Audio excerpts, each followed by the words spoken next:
नमस्कार प्यारे बच्चों। दृष्टि आईएएस ऑनलाइन प्लेटफॉर्म में आपका बहुत बहुत स्वागत है। जैसा कि आपको पता है, 28 अक्टूबर से एक बहुत ही प्यारा 2023 प्रारंभिक परीक्षा को लेकर ऑनलाइन कोर्स दृष्टि आईएएस द्वारा लाया जा रहा है। इस कोर्स के दौरान आपको लिटरेचर की बिल्कुल भी कमी महसूस नहीं होगी। आपको क्विक बुक्स प्रोवाइड कराई जाएंगी, प्रैक्टिस बुक्स प्रोवाइड कराई जाएंगी। मॉक टेस्ट के लिए भी आपके लिए एक अच्छी खासी संख्या में आपको मॉक टेस्ट भी आपके कराए जाएंगे। और कोर्स के दौरान सबसे महत्वपूर्ण जो बिंदु है वो ये भी है कि अध्यापकों से आप सीधा जूम मीटिंग के तहत संपर्क स्थापित कर सकते हैं, उनसे बातचीत कर सकते हैं, अपने दुविधाओं को दूर कर सकते हैं। इन्हीं सब बेहतरीन व्यवस्थाओं को बच्चों तक पहुंचाने का और उनके भावी लक्ष्य में सहयोग देने का दृष्टि आईएएस ऑनलाइन प्लेटफॉर्म इस कोर्स को लाया है।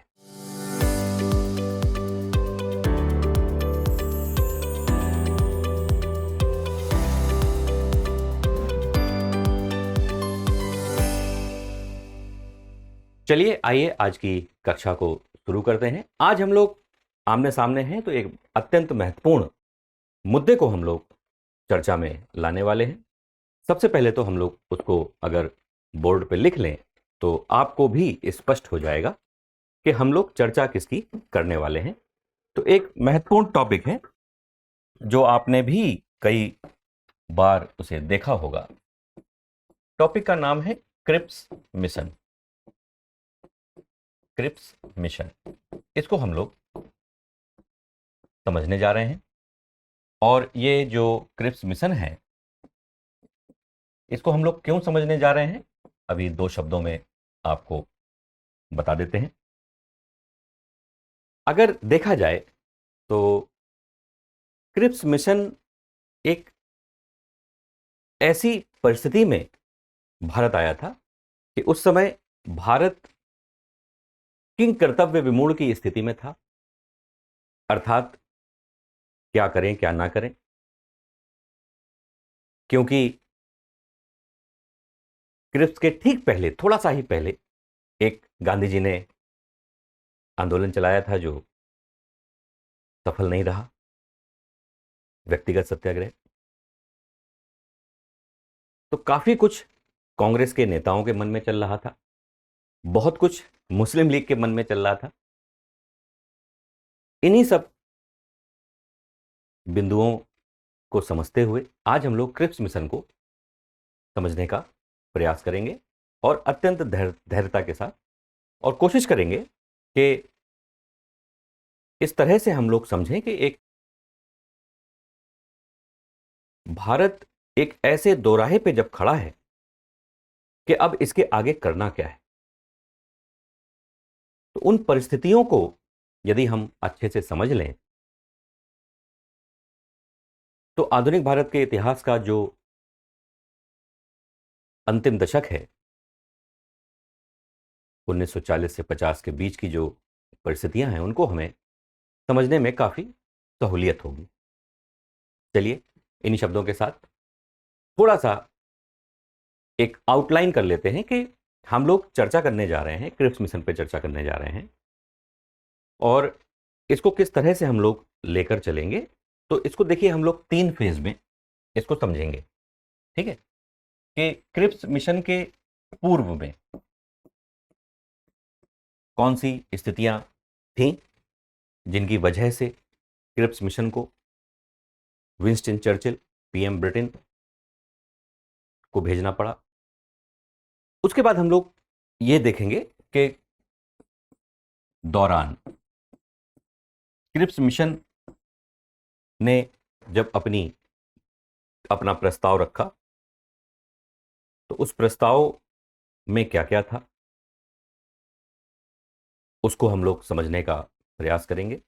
और साथ ही साथ यह भी समझेंगे कि बाद में क्या परिस्थितियां बनी भारतीय राष्ट्रीय कांग्रेस का क्या स्टैंड रहा, मुस्लिम लीग का क्या स्टैंड रहा, क्या इन लोगों ने क्रिप्स प्रस्ताव को स्वीकार किया, यदि हां तो क्यों, यदि ना तो क्यों। तो अब हमारे मन में ये बिल्कुल स्पष्ट हो चुका है कि हम लोग क्रिप्स मिशन को पढ़ने जा रहे हैं, और थोड़ी सबसे पहले हम लोग एक चर्चा करेंगे कि इसके ठीक पूर्व पहले की परिस्थितियां क्या हैं, फिर क्रिप्स मिशन के महत्वपूर्ण बिंदुओं पर हम लोग चर्चा करेंगे, और उसके बाद हम लोग बाद में क्या होगा उस पर एक छोटी दृष्टि डालेंगे, क्योंकि हम लोग का जो मूल उद्देश्य है या जो मूल हम लोग आज समझने जा रहे हैं वो क्रिप्स मिशन है। ठीक है, तो आइए शुरू करते हैं। तो सबसे पहले हमारे सामने जो बिंदु है जिसे हमें समझना है वो है पूर्व की स्थिति। आइए थोड़ा सा पहले 1942 से थोड़ा पहले चलते हैं। अगर 1942 से पहले चलेंगे तो जरा सोच के देखिए कि आधुनिक भारत का इतिहास जो हम लोग पढ़ते हैं 20वीं सदी का, 1901 से 1947 के बीच का, उसमें कौन है जो भारतीय राजनीति को प्रभावित कर रहे हैं। ठीक है, आइए एक एक करके इसको समझते हैं। देखिए, सबसे पहले अगर हम कहें तो इसमें कोई दो राय नहीं, ब्रिटिश राज। ठीक है, ब्रिटिश राज एक तो ये है जो भारत की राजनीति को प्रभावित कर रहा है। ये जो कुछ भी सोच रहा है, कर रहा है, दिखा रहा है, देख रहा है, ये अगर हम समझते हैं तो हम भारतीय राजनीति को समझ सकते हैं कि उसमें क्या हो रहा है और क्या होने वाला है। ठीक है, बढ़िया बात है। दूसरा महत्वपूर्ण कौन है, इसके ठीक बाद महत्वपूर्ण है भारतीय राष्ट्रीय कांग्रेस। भारतीय राष्ट्रीय कांग्रेस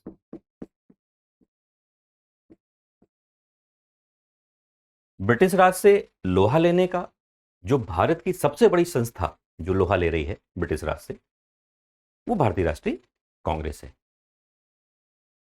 तीसरा महत्वपूर्ण नाम जो भारतीय राजनीति को प्रभावित कर रहा है वो है मुस्लिम लीग।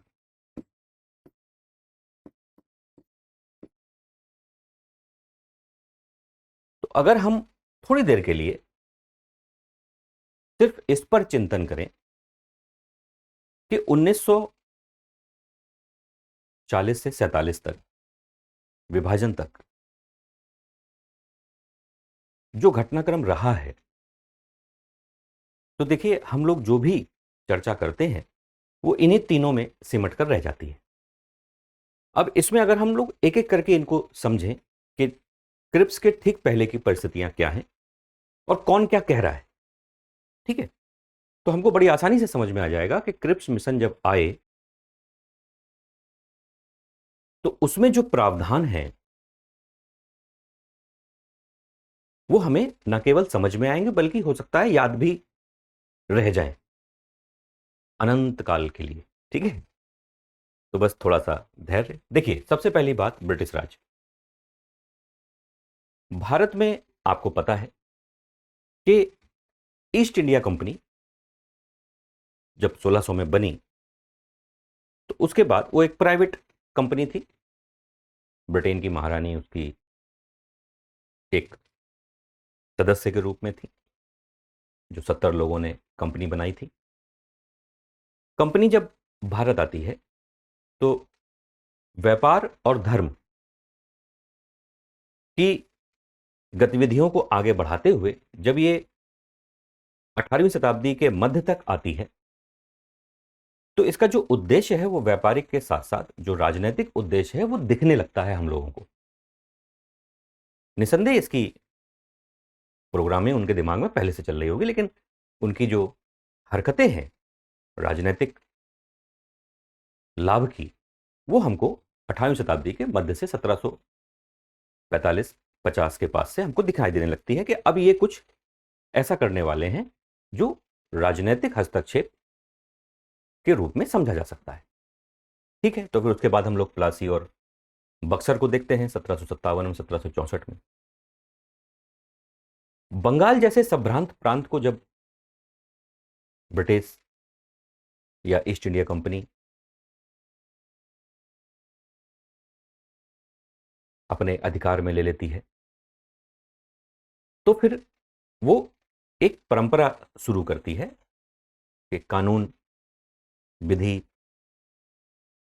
और गवर्नर जनरल जैसी शब्दावलियां हमको दिखाई देने लगती हैं। तो 1773 से रेगुलेटिंग एक्ट जो है, जब वो पहला एक्ट भारत में, बंगाल में लाया जाता है, तो बंगाल का गवर्नर जनरल स्थापित कर दिया जाता है, उसकी परिषद स्थापित कर दी जाती है और गवर्नर जनरल के माध्यम से शासन व्यवस्था शुरू हो जाती है। धीरे धीरे, सीधी सी बात है, कंपनी अधिक से अधिक लाभ कमाने के लिए अधिक से अधिक क्षेत्रों पर अपना नियंत्रण स्थापित करना चाहेगी। कोई भी होता वो वही करता, कंपनी ने भी वही किया। तो जब हम 1848 तक पहुंचते हैं तो गवर्नर जनरल और उनकी जो हरकतें हैं वो हमको स्पष्ट तौर पर दिखाई देने लगती हैं और डलहौजी की जो हड़प नीति है उससे तो परिस्थितियां और भी स्पष्ट हो जाती हैं कि अंग्रेजों का जो अंतिम लक्ष्य है वो पूरे भारत पर शिकंजा कस लेना है। लेकिन उसी समय 1857 की एक अत्यंत महत्वपूर्ण क्रांति हो जाती है। निसंदेह भारतीय इतिहास में, आधुनिक भारत के इतिहास में 1857 की क्रांति एक मील का पत्थर साबित हुई थी। अभी देखिए कैसे। 1857 की जब क्रांति होती है तो उसके बाद 1858 में क्या होता है?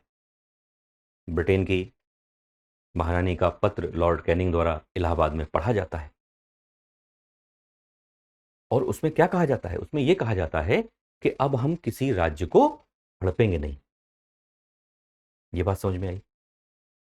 स्पष्ट है, मतलब हड़पा नहीं जाएगा। मतलब जितना हम फैल चुके हैं बस वही है, वही ब्रिटिश राज।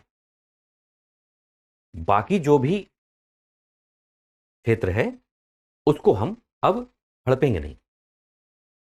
तो हड़प नीति समाप्त कर दी जाती है, ईस्ट इंडिया कंपनी को समाप्त कर दिया जाता है और ब्रिटिश राज और ब्रिटेन की महारानी को भारत की महारानी घोषित कर दिया जाता है। और यहां से ब्रिटिश राज वास्तविक अर्थों में सीधे तौर पर शुरू हो जाता है। यह बात क्यों कही गई? यह बात इसलिए कही गई कि जब हम क्रिप्स के ठीक पहले की परिस्थितियों को देख रहे हैं तो एक भारत है जो ब्रिटिश राज है और दूसरा भारत है जो प्रिंसली स्टेट वाला भारत है, जो स्वतंत्र है, जहां पर देसी राजे रजवाड़े हैं। तो ब्रिटिश राज 1939 से 45 तक उलझ जाता है। किसमें? सेकेंड वर्ल्ड वॉर में। यह उलझ जाता है दूसरे विश्व युद्ध में, 1939 से 45 ये चलता है। तो जब 1939 से 45 तक सेकेंड वर्ल्ड वॉर शुरू हो जाता है तो 39, 40, 41, 42, है ना? तो प्रारंभिक वर्षों में अगर हम देखें दूसरे विश्व युद्ध को तो जर्मनी की अच्छी खासी स्थिति बनती है 1941 तक, लेकिन उसके बाद से परिस्थितियां ब्रिटेन और उसके सहयोगी राष्ट्रों के पक्ष में होने लगती है। खैर, यहां पर हमें यह समझना है कि ब्रिटिश राज जो है वो क्रिप्स के ठीक पहले भारतीयों से चाह क्या रहा था?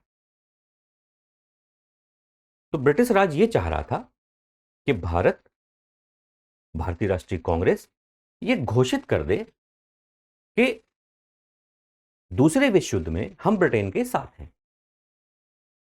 ब्रिटेन ऐसा क्यों कराना चाहता था? ब्रिटेन ऐसा इसलिए कराना चाहता था कि अंतरराष्ट्रीय स्तर पे यह साबित किया जा सके कि ब्रिटेन लोकतांत्रिक देश है, भारत भी लोकतंत्र की तरफ उसका झुकाव है,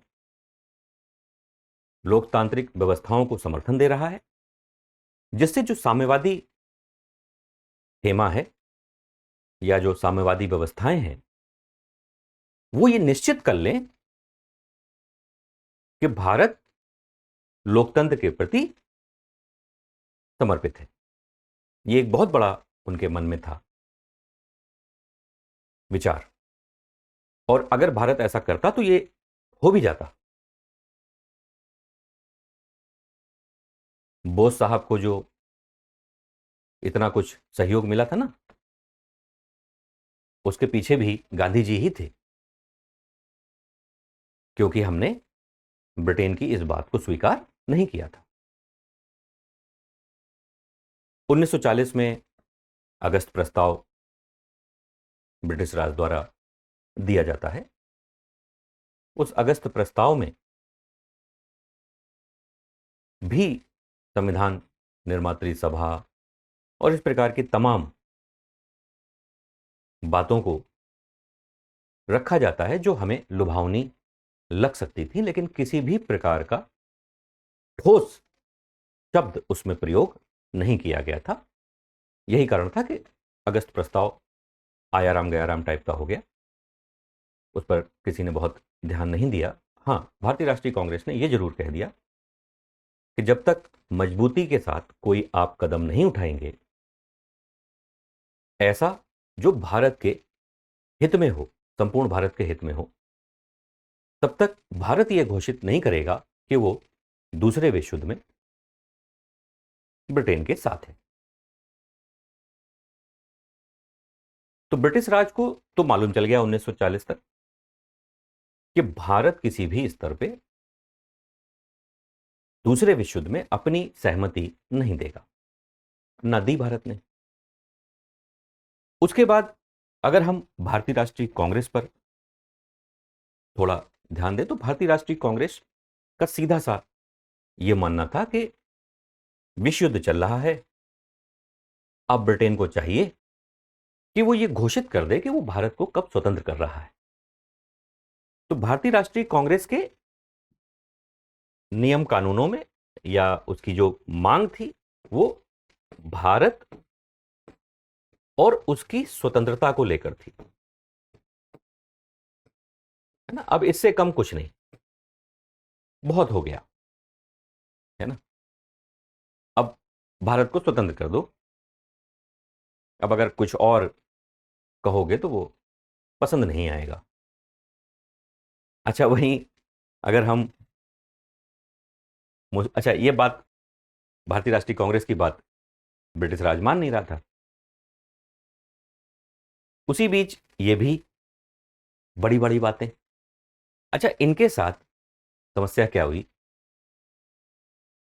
कि देखिए, अगर हम जबरदस्ती ये स्वीकार करने लग जाएं कि हम बड़े हैं, हमारा ओहदा दूसरों के बराबर है, जबरदस्ती, तो इससे होता क्या है कि हम अपेक्षाएं करने लगते हैं। हम मान लेते हैं कि हम बड़े हैं, और जब कोई झटका ये सिखा देता है कि ए, यहां पे हो, यहां नहीं हो, यहां हो, तो फिर तिलमिलाहट, गुस्सा आता है। कुछ स्थितियां मुस्लिम लीग के साथ बिल्कुल ऐसी ही रहीं। उसकी जो तिलमिलाहट है 40 से 47 के बीच में, उसके पीछे यही कारण था कि वो अपना कद जरूरत से ज्यादा ऊंचा मान रही थी। आइए इसको समझते हैं, अत्यंत कम शब्दों में, आपको समझ में भी आ जाएगा, पूरा प्रयास करेंगे। यहां तक तो समझ में आ ही गया होगा, है ना, कि ब्रिटिश राज की गतिविधि क्या है, भारतीय राष्ट्रीय कांग्रेस की मुख्य मांग क्या है।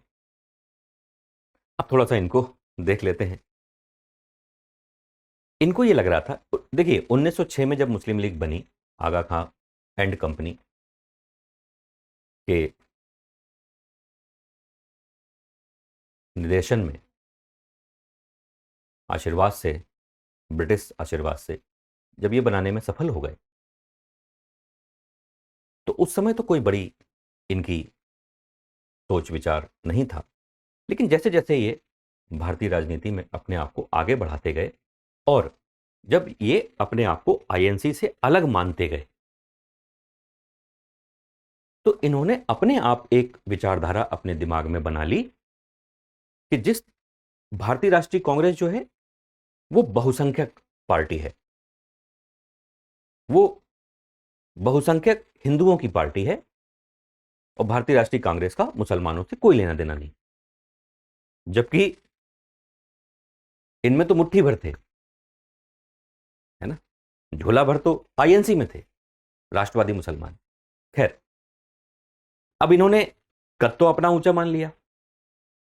अब जैसे जैसे ये आगे बढ़े तो इनको ये मानने लग गए कि हम मुस्लिम लीग हैं। जिस तरह से भारतीय राष्ट्रीय कांग्रेस बहुसंख्यक हिंदुओं का प्रतिनिधित्व करती है, ठीक उसी प्रकार से हम भारत के मुसलमानों का प्रतिनिधित्व करने वाली संस्था है। अब देखिए, ये भ्रम पाल लिया इन्होंने। इस भ्रम की वजह से विभाजन हुआ। भ्रम से विभाजन की ओर हम लोग चल रहे हैं। अब देखना कैसे कि इन्होंने मान लिया, ठीक है, अब ये हैं यहां पर, अब मान लिया इन्होंने हम यहां हैं, ठीक है। अब इस बीच क्या होता है कि 1937 के चुनाव होते हैं, प्रांतीय चुनाव। जब 1937 के चुनाव होते हैं तब इनका भ्रम टूटता है, क्योंकि इनको यह लग रहा था कि जो भारतीय मुसलमान हैं वो हमें एकमात्र अपनी पार्टी मानकर हमें वोट करेंगे। इनको केवल 4.6% वोट मिलता है लगभग।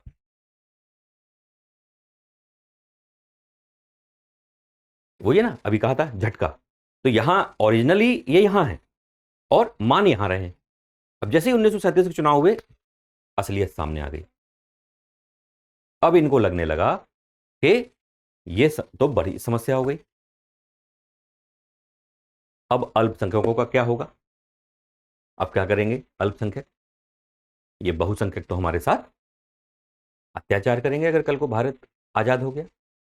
अच्छा, ये सब भ्रम जो है वो ब्रिटिश सरकार धीरे धीरे उनको डोजेस दे रही थी। सिंगल डोज, फिर दूसरी डोज, है ना, फिर डबल डोज।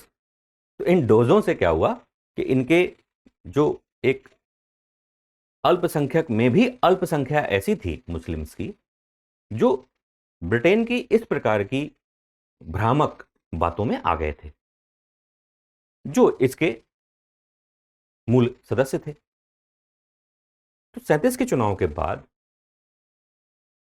मुस्लिम लीग एकदम तिलमिला जाती है और 1940 में लाहौर अधिवेशन में लगभग पाकिस्तान की बात ये वहां पर रख देते हैं। अब देखिए कि क्रिप्स के पहले ब्रिटिश राज जो है वो सेकेंड वर्ल्ड वॉर में परेशान है, उलझा हुआ है बुरी तरह से।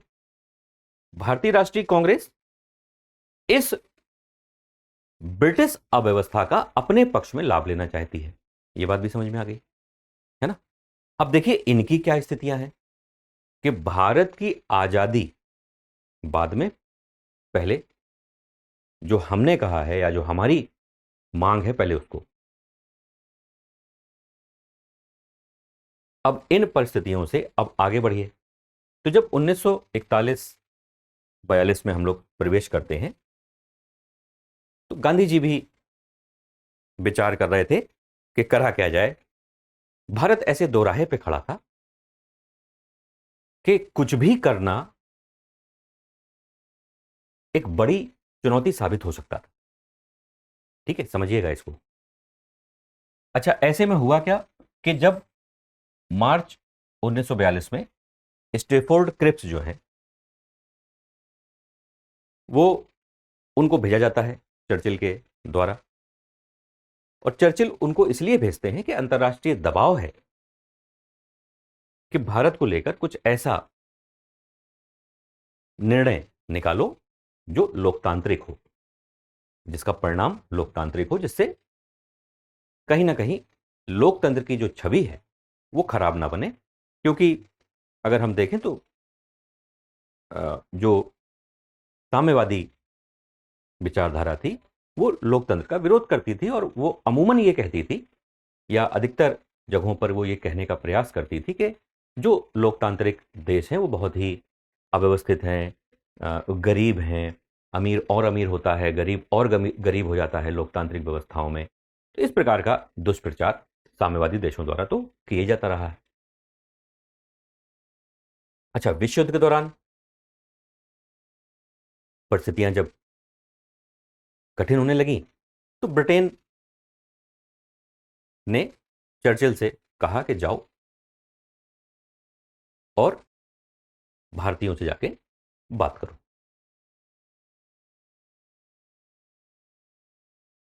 क्रिप्स साहब आते हैं मिशन लेके, भाई नेहरू जी के मित्र हैं, तो काफी कुछ जब मालूम चलता है कि क्रिप्स आ रहे हैं तो निश्चित तौर पे उस समय जो भारतीय राष्ट्रीय कांग्रेस और उसके जो नेता हैं उनको उतने दिन तो नींद नहीं आई होगी चैन की, क्योंकि सबको अब वही फिर यहां पर कांग्रेस के साथ वही बात हो जाएगी कि सोच कुछ और रहे हैं, निकला कुछ और, है ना। तो बहुत कुछ सोच रहे हैं, अच्छा अच्छा कि ये मिलेगा वो मिलेगा, कैसे करेंगे, है ना। इस प्रकार की उधेड़ बुन दिमाग में चल रही, सभी के चल रही होगी, उसमें कोई मतलब स्वयं अनुभव करके ही लगता है। मान लीजिए हम ही लोग होते हैं, आप नेहरू हम पटेल होते तो यही सब चल रहा होता हम लोग के मन में। आते हैं जब ये अपनी रिपोर्ट देते हैं, उस रिपोर्ट में जो एक पॉइंट करने वाला जो शब्द है ना, सबसे पहला वो है, सबसे पहला युद्धोपरांत। मतलब जो कुछ भी होगा युद्ध की बात होगा, युद्ध के दौरान आप किसी भी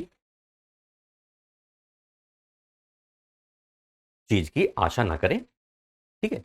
जो भी होगा युद्धोपरांत होगा, पहली चीज। तो कहने का आशय है कि इसमें किसी प्रकार की कोई डेट नहीं है, इसमें भी नहीं है, ठीक है। चलो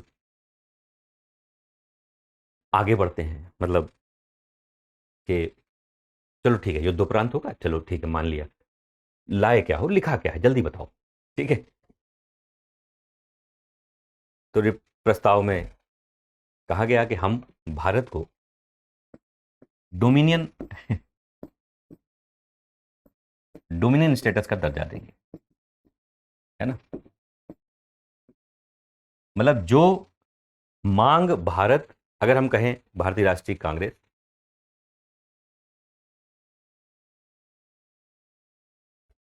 इस समय से 20-30 साल पहले जो मांग कर रही थी, एक तो आपने उस शब्द का प्रयोग किया तो बुरा तो लग नहीं था, ठीक है। डोमिनियन स्टेटस का मतलब हुआ अधिशासन, है ना। और इसमें आप इसको ऐसे भी समझ सकते हैं कि अच्छा तो नहीं है डोमिनियन स्टेटस, लेकिन तत्कालीन परिस्थितियों के हिसाब से इतना बुरा भी नहीं था, है ना। केवल रक्षा वाले जो मामले हैं वो ब्रिटिश हाथ में रहते, और भारत की जो संविधान निर्मात्री सभा है वो संविधान बनाती और संविधान को लागू करती। अभी उस पर आते हैं 2 मिनट, है ना। तो डोमेन स्टेटस की उन्होंने बात करी, ठीक है। इसके साथ साथ उन्होंने कहा कि जो कॉमनवेल्थ कॉमनवेल्थ में अगर आपको शामिल होना है तो आप शामिल हो सकते हैं, नहीं होना है तो नहीं हो सकते, आपको छूट रहेगी कि कॉमनवेल्थ ऑफ नेशंस जो है अगर आप उसमें शामिल होना चाहते हैं तो हो, ना होना चाहते हो तो ना हो। अच्छा इन सब बातों को ना तो कांग्रेस बहुत ध्यान से सुन रही होगी, ना आईएनसी, है ना, क्योंकि अब जो है वो मुद्दे की बातें हैं, ठीक है। क्या अगली जो महत्वपूर्ण बात है वो ये है कि संविधान निर्मात्री सभा का गठन किया जाएगा, ठीक है। क्या बनेगा, बनेगी संविधान निर्मात्री सभा, समझना, है ना। इसको आप ऐसे मान सकते हैं, संविधान सभा बनेगी, है ना। अब इसमें मुद्दा क्या था, मुद्दा यह था कि संविधान सभा बनेगी तो कैसे बनेगी, तो संविधान सभा के बनने की बात, भाई इसमें सदस्य होंगे। तो सदस्य कहां से होंगे? तो इन्होंने कहा कि जो ब्रिटिश प्रांत हैं, जिन जिन पर ब्रिटेन का पूरा पूरा अधिकार है, जो ब्रिटिश प्रांत हैं, ठीक है, तो ब्रिटिश प्रांत के जो प्रतिनिधि हैं, जो चुनकर आएंगे, वो इसमें शामिल होंगे। दूसरा इसमें ये प्रावधान था कि जो देसी रियासतें हैं, ठीक है, इनके जो प्रतिनिधि हैं, ठीक है, इनके प्रतिनिधियों को मनोनीत किया जाएगा। जनता इन्हें चुनेगी नहीं, इन्हें मनोनीत किया जाएगा। ये बात समझ में आई? देखिए, इसको यहां पर इस ढंग से भी थोड़ा देखना कि ब्रिटिश राज जो है, अगर वो भारत को लेकर कोई नियम कानून बना रहा है, भारत को छोड़ना है, नहीं छोड़ना है, जो भी वो ब्रिटेन सोच रहा है, तो ब्रिटेन, जितने क्षेत्र पर ब्रिटेन का अधिकार है, उतने क्षेत्र पर तो वो अधिकार स्वरूप कुछ भी कह सकता है। ठीक है, देसी रियासतों को लेकर वो कोई ऐसा निर्णय नहीं दे सकता जो ये महसूस कराए कि ये भी ब्रिटिश क्षेत्र है। वो बात अलग है कि देसी रजवाड़े जो हैं वो ब्रिटेन के की बात मानते थे या उनके सहमति के लोग थे, उनसे सहमति रखते थे, ऐसा तो था ही, सहमति रखते थे। लेकिन ब्रिटिश राज कोई ऐसी बड़ी बात उनके लिए नहीं कह सकता था, क्योंकि ये उसके अधिकार क्षेत्र में था ही नहीं। भाई, जो पहले से स्वतंत्र है, जिस पर ब्रिटिश राज का अधिकार ही नहीं है, तो उसके बारे में वो कैसे कुछ कहेगा? और यदि कुछ कहता है तो वो उदारवाद का उदारवाद का उल्लंघन होगा। यदि कुछ ब्रिटिश राज उनके प्रति कुछ कह देता है, जिसे लागू करना उनके लिए मजबूरी बन जाए, तो ये उदारवादी लोकतंत्र का उल्लंघन होगा। तो भाई, कहने का आशय कि ब्रिटिश राज नियम बनाएगा मुख्यतः इनके लिए। यहां पर तो वो चीजें मजबूती से कह सकता है, यहां पे वो आपको लिबरल दिखाई देगा। वो एक अलग बात है कि लिबरल होने का एक कारण ये भी है कि विवाद बना रहे हैं। खैर, उस पर अभी हम लोग चर्चा नहीं करेंगे। तो देसी रियासत को उसने संविधान सभा में इनके लोगों को प्रवेश दिला दिया। एक तो ये स्थिति बन गई, ठीक है। उसके बाद एक और इसमें प्रावधान कर दिया गया कि ब्रिटेन ये चाहता था कि अगर मान लीजिए संविधान सभा बनती है, ठीक है, तो संविधान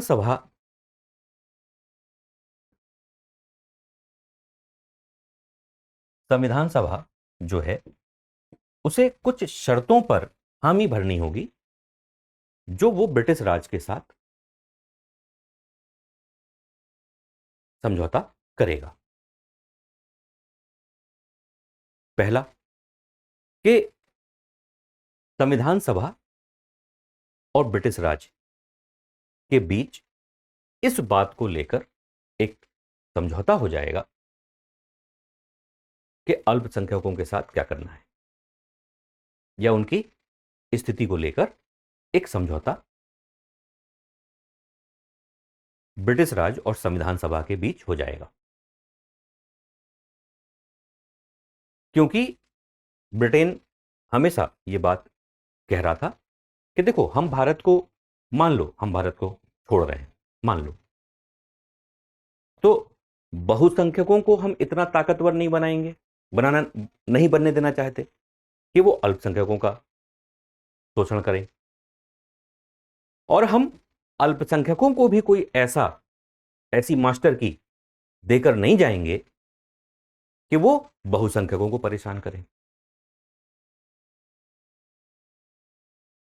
तो इन्हीं सब बातों को जो पीछे से वो कहता चला आ रहा था, इस दौरान जब संविधान सभा बनने की बात आ गई, उसका कौन प्रतिनिधि होंगे इसकी बात आ गई, तो यह भी तय था कि ब्रिटिश प्रांतों से जो प्रतिनिधि पहुंचेंगे वो भारतीय राष्ट्रीय कांग्रेस के ज्यादा होंगे, अल्पसंख्यकों के कम होंगे। तो ब्रिटेन को यहां पर स्कोप दिख रहा था कि हम आसानी से अल्पसंख्यकों के हितों की बात को रखकर मामले को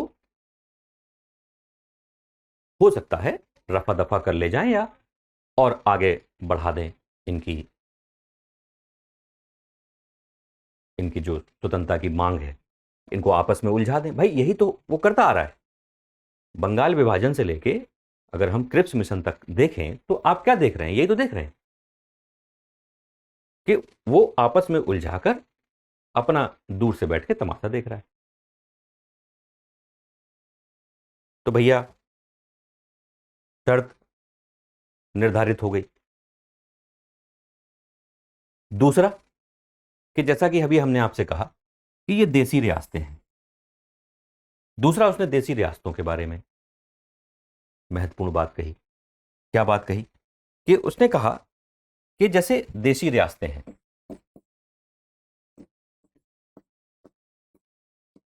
देसी रियासत है।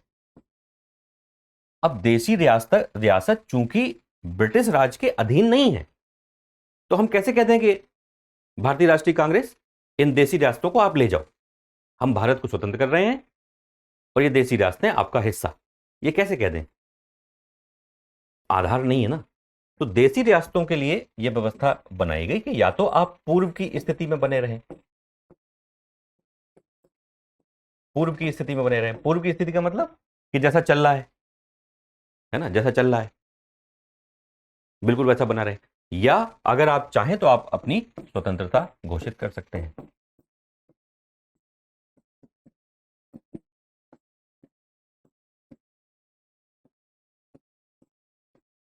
यह बात समझ में आई? अब यहां पर मुख्य बात क्या थी? यहां पर मुख्य बात यह है कि देशी रियासत जो है वो या तो अपनी पूर्व की स्थिति में रह सकती हैं, जैसा कि इतिहास चला आ रहा है, ठीक है, और दूसरा कि वो स्वतंत्र हो सकती है, क्योंकि ब्रिटिश राज का कोई अधिकार नहीं है कि इनको अखंड भारत का हिस्सा घोषित करे, क्योंकि वो ब्रिटिश राज का हिस्सा है ही नहीं। ये बात समझ में आई?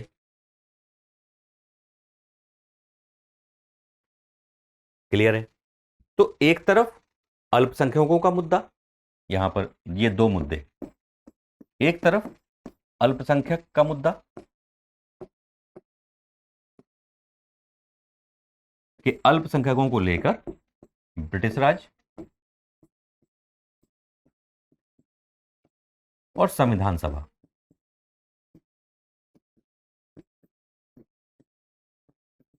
इनके बीच समझौता होगा, ठीक है, इनके बीच समझौता होगा इनको लेकर। तो इस प्रकार की जो प्रस्ताव में बिंदु रखे गए, उससे उसको सुनकर कोई बहुत लाभ की स्थिति तो नहीं दिखाई दी कांग्रेस को। और साथ ही इसमें यह भी कहा गया कि जब अंतिम में कि जब संविधान सभा बन जाएगी, बनने तक जो रक्षा, भारत की रक्षा का दायित्व है वो ब्रिटेन ही निभाएगा, है ना। क्योंकि मान लीजिए बाहरी व्यक्ति को तो ये लगेगा ना भारत में अव्यवस्था चल रही, भारत इस समय अव्यवस्थित है ना। तो ऐसा चिंता वाली कोई बात नहीं है। आप लोग अपना संविधान बनाने की प्रक्रिया में आगे बढ़िए। जब तक संविधान पूरा नहीं बन जाता है तब तक पूरी तरह से रक्षा का दायित्व जो है वो ब्रिटेन अपने ऊपर लेता है।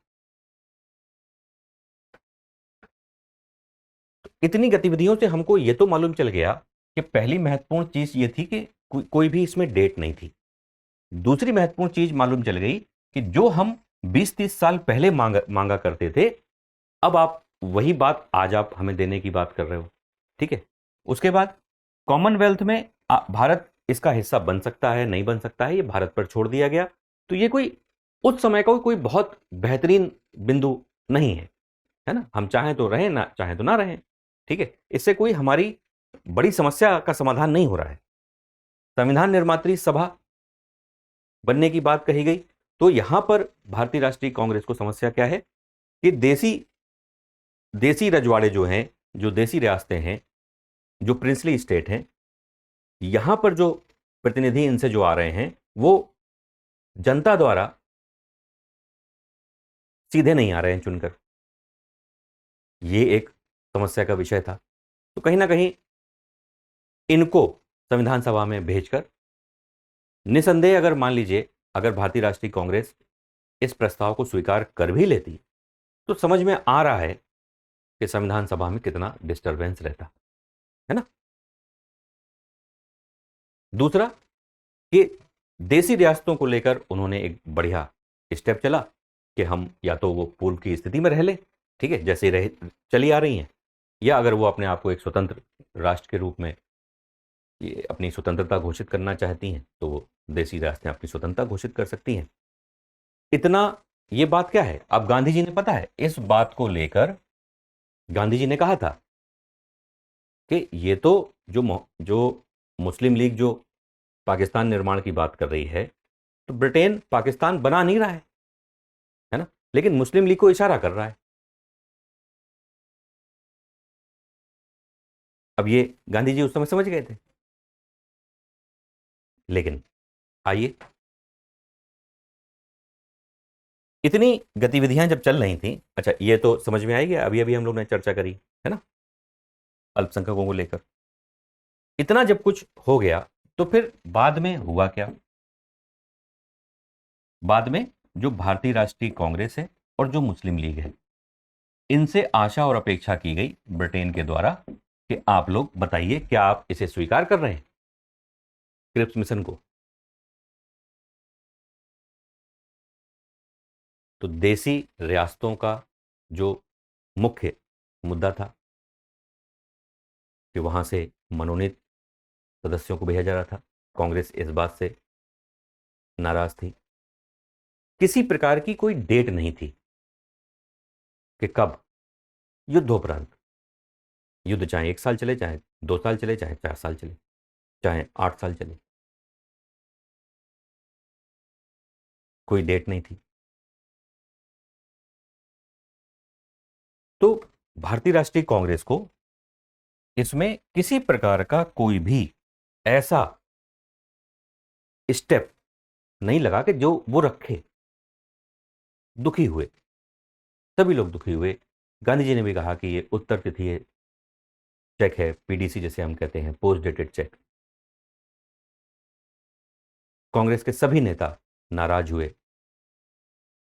जवाहरलाल नेहरू ने कहा कि क्रिप्स मेरे मित्र शैतान के वकील बनकर आए हैं। अब शैतान के वकील मतलब चर्चिल के लिए ये कहा गया कि उसके वकील बन के आए हैं, हमारे लिए तो कुछ लाए नहीं, मित्र हैं हमारे, हमको तो कुछ दे नहीं रहे, ऐसा कुछ कह ही नहीं रहे। जैसे हमारे गांधी जी कह रहे थे ना कि इसको देखने के बाद तो सीने में आग लगी हुई है, किसी को कुछ पसंद नहीं आया। तो भारतीय राष्ट्रीय कांग्रेस जो है वो इसे खारिज कर देती है, प्रस्ताव को अस्वीकृत कर देती है।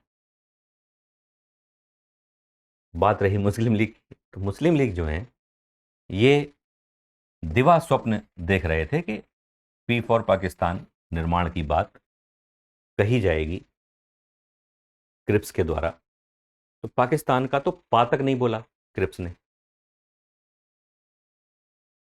तो चूंकि इसमें पाकिस्तान का पा तक नहीं था, तो मुस्लिम लीग को भी इसमें कोई इंटरेस्ट दिखाई नहीं दिया, और वो भी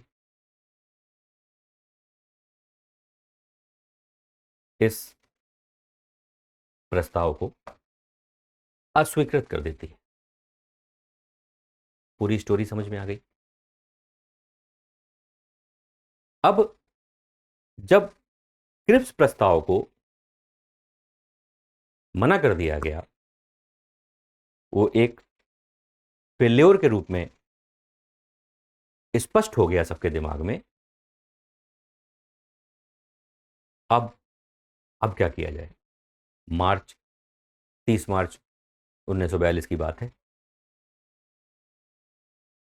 अब क्या कर सकते हैं या क्या किया जा सकता है? इसीलिए लेक्चर की शुरुआत में कहा था कि भारत इस समय दोराहे पे खड़ा है, क्या करें क्या ना करें। क्योंकि जब भारत छोड़ो आंदोलन का बिगुल गांधी जी बजाते हैं और भारत छोड़ो आंदोलन के प्रस्ताव को लेकर जब चर्चाएं चलती हैं, तो भारतीय राष्ट्रीय कांग्रेस के बड़े बड़े नेता घबरा जाते हैं, उनको डर लगने लगता है और वो कहते हैं कि गांधी जी संभल के। नेहरू जी ने कहा था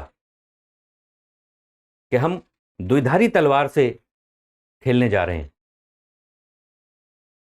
इसकी चोट उल्टे भी लग सकती है, क्योंकि दोनों तरफ धार है इसके।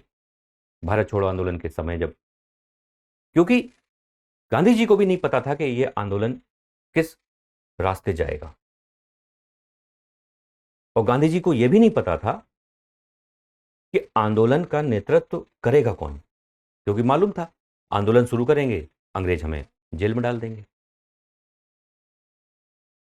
यही कारण है कि गांधी जी को ने जब 70 मिनट का अपना भाषण दिया था, उस 70 मिनट में उन्होंने इस बात को बहुत ही सोच समझ के कहा था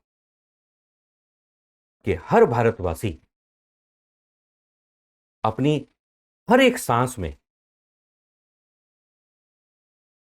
इस मंत्र का जाप करे जो अब मैं तुम्हें देने वाला हूं, डू और डाई, करो या मरो। ये जो शब्द है ना, ये शब्द इस बात का स्पष्टीकरण है कि नेतृत्व तो हम नहीं दे पाएंगे, भारत की जनता को ही भारत छोड़ो आंदोलन का नेतृत्व करना है। ये इस शब्द में अंतर्निहित है। ठीक है, तो उम्मीद करते हैं कि क्रिप्स मिशन आपको एक आपके मन में छवि जरूर स्पष्ट हुई होगी। क्रिप्स मिशन को लेकर प्रयास किया गया है। फिलहाल लेक्चर को यहीं पर समाप्त करते हैं। आधुनिक भारत का इतिहास, इसमें कोई दो राय नहीं, एक ऐसा विषय है कि जब शुरू हो जाता है तो फिर लगता है कि घटनाक्रम आगे आगे बढ़ता ही जाए, है ना। खैर कोई बात नहीं। बहुत बहुत धन्यवाद इतनी तसल्ली से ध्यानपूर्वक चीज़ों को सुनने और समझने के लिए। और आपके लिए जो प्रीलिम्स का ऑनलाइन बैच है 28 अक्टूबर से शुरू हो रहा है, बस चलते चलते आपको इतना और ध्यान दिलाना था। ठीक है, चलिए 2023 बैच के लिए आपको बहुत बहुत शुभकामनाएं परीक्षा के लिए, और बहुत बहुत धन्यवाद ध्यानपूर्वक सुनने के लिए। Thank you very much.